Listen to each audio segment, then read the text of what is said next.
it's Charlotte at the Mac Observer. Thank you for joining me on our YouTube channel.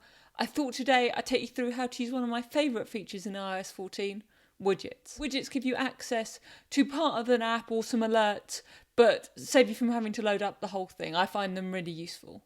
To use widgets, hold down on your home screen and then tap the plus sign in the top left-hand corner.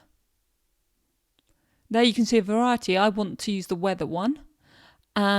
And there's different options depending on how you want your home screen to be designed.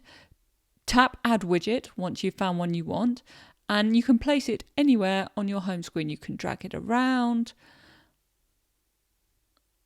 and you can even move it onto a different page if you so desire. I want it at the top of this first page though. There's no real limit to the number of widgets you can use. So again, if you want to add another one, hold down, press the tap plus button, and you can search if an app you like has a widget associated with it by typing the name into the search bar. I want to see one from Deezer. I wrote about these recently. Flow and Songcatcher. I want to add the Flow one to my home screen. It comes up with playlists for you. So Add Widget, you can place it exactly where you want. I'm going to put this on the second page. Let go, tap done, and it does it. You can still add widgets where we originally got them on iOS, which is called the Today view.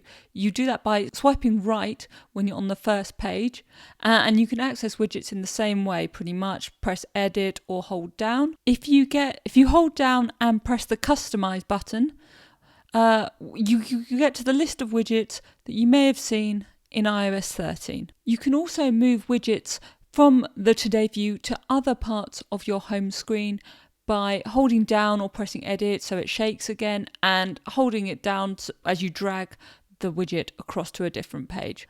To remove a widget, again, hold everything down till it's jiggling, tap the minus sign next to the widget you want to remove, and then tap Remove.